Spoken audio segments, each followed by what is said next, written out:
Hello, I'm Richard Vobes, the Bald Explorer, out on another walk, and I'm joined by the lovely Julia. Hello, Julia. Hello, lovely Richard. And of course, just over here, the lovely Joseph. Hello, Joseph. We've got a smile. This is the second in our explorations of villages on the A24 that have been bypassed by the dual carriageway, or the main London to Worthing route. Yeah.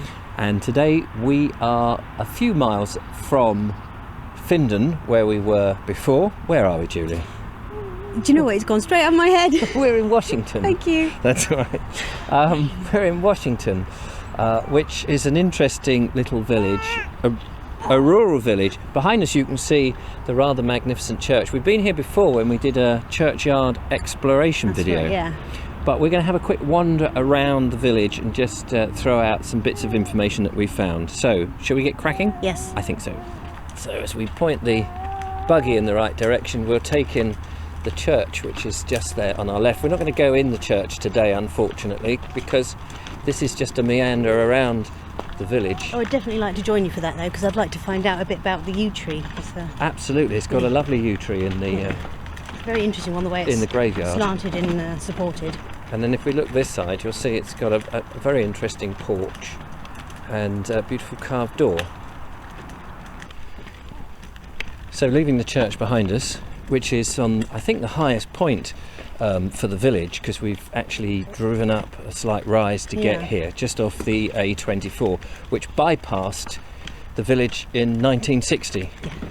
Yeah. But originally the traffic would have come through the village. As they always did. Well, yes, that's right. Inevitably. Inevitably. So the weather isn't brilliant today, but we hope that you'll get a good view. It's interesting that the churchyard is extended down here. Should we just take a veer to the right and have a look here? We're going past something called Taint's Orchard, which is very nice, although probably behind that wall on the right.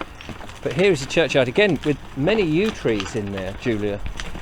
Yep, I'm spying them. A couple of Irish yews. In fact, I think they might all be Irish yews. I think they are Irish yews, aren't they? In the graveyard.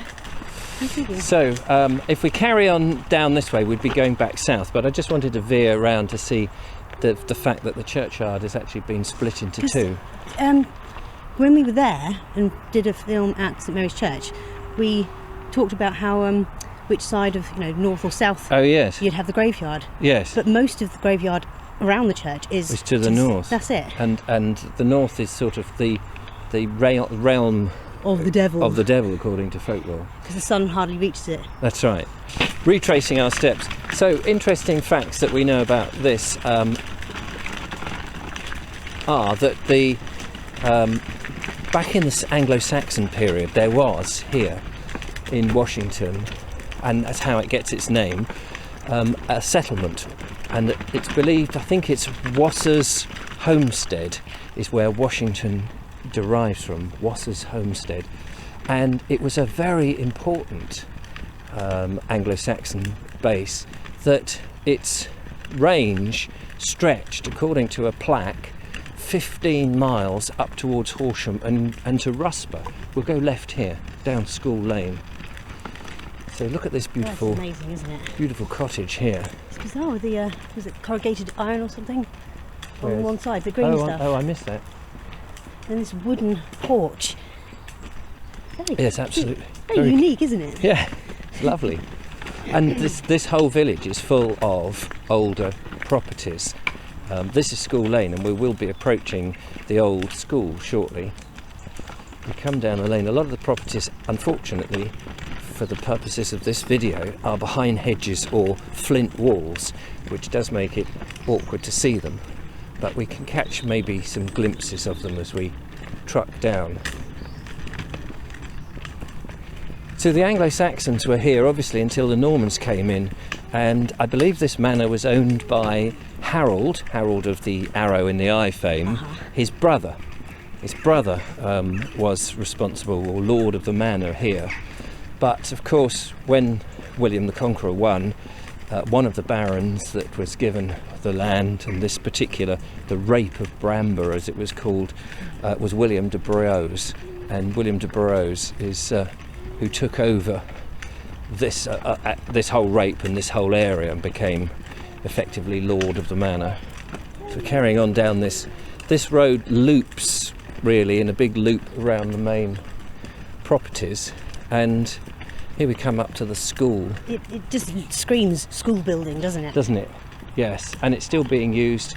It's a C of E school now, St Mary's Primary School, because the church is St Mary's, of course. What a lovely little information board on the front. Oh yes, can't see it in great close-up, I'm afraid. But it's lovely to see the village school still in use, and one of the things that has been worrying me in recent times is how a lot of the amenities in villages have had to close as villages become more and more cut off from society, and the community sort of starts to disappear, and it's more a place for rich people who commute, which is a sad thing. Not even rich people, just people who are comfortably well off. Yes. Well, these days if you're comfortably well off you're quite rich. Yeah, might as well be rich. A famous personality who lived in Washington, you know the answer to this. John Ireland.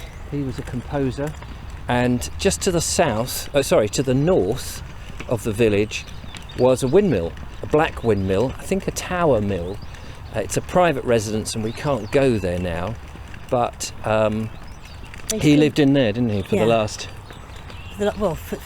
years of his life. Yes, I believe. This here must be the cricket ground, and the main green where sports are being played. And on this side we have Chantonbury Close, which reminds us that the South Downs is immediately to the south of the village. It goes up to a more modern estate up there. And the South Downs, of course, I guess is one of the reasons why the Anglo-Saxons came here, because no doubt there was springs coming through which would have given them water. Nice, fresh, clean water. Yes, absolutely. And the South Downs Way, which is an ancient track, ran east and west right above Washington, and to the south where the roundabout now is, and you have an east and west road which runs to Storrington, Amberley, and then towards Chichester Way, Arundel, Chichester, and then that way towards Stenning and Brighton Way. Where the roundabout was brickworks at one point, and the Gault clay, I think it is, that they could make in the Victorian area some of the bricks. Shall we carry on? We'll sweep round here and come down to the old A24 in a minute, sweeping past some of these rather interestingly shaped houses. That is a really odd shape.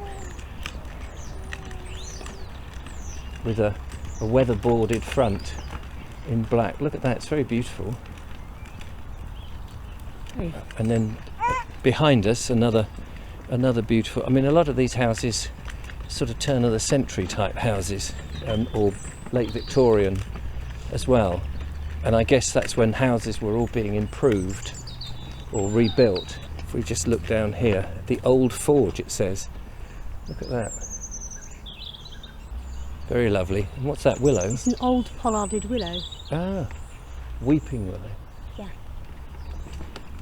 Right, we've just come down to the main road where there's the pub, the Franklin Arms, which I think, again, like in Findon, you had the Black Horse that was servicing the new road. Yes. For coaches and people, well, not so much coaches, but for motorists.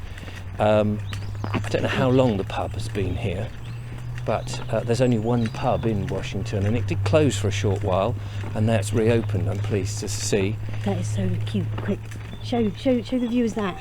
The little steps and up to the upper room there. Oh yes, here we go. Very cute and quaint, isn't it? And this is at the rear of the pub. A couple of cars passing us. And then we come into the Franklin Arms here, just on the other side of this wall. And it looks like it's doing very well because of all the tables and chairs outside, and there a nice old Georgian postbox with GR on it, telling you that it is Georgian. And how lovely to see it. So this is the old London Road, which would have been the original A24, where the traffic would have basically, I suppose, bypassed the village as such. It wouldn't have actually gone straight through the houses, because you've got lots of farmland to the immediate east. A bit more of the pub there, which again, as you can see, is a sort of very, Georgian Victorian building, I would say. Which unfortunately we don't have time to go in, Julia. No. Market gardening was something that was done in this area. There was proposed a railway line that was going to come in. I'm not quite sure where it would have come from, but there was going to be that, but it never happened. And as a consequence, the village really didn't grow. Sorry, but that part of the pub still looks like the stables it probably once was. It's even got a double door over there still, the split door, where the horse would have been able to poke his head out the top door. This probably would have been the tack room. Well, Julia, we've run out of time, unfortunately. Oh. Sorry about that. It goes so quickly. I know. A quick whistle-stop tour of Washington. Again, we'll call out, if anybody lives in the area and would like to give us a bit more of a detailed tour, do get in touch. This is the great way to get people to come forward and tell us more about your village. But we'll be moving on. I think the next one on our list will be Ashington, so join us for that. But in the meantime, from Julia and I in Washington, here in West Sussex, thanks so much for watching. Don't forget to like, subscribe and become a patron. And follow as well. Leave us a comment and we'll see you on the next one. Till then, bye-bye. Bye for now. Bye-bye. Bye.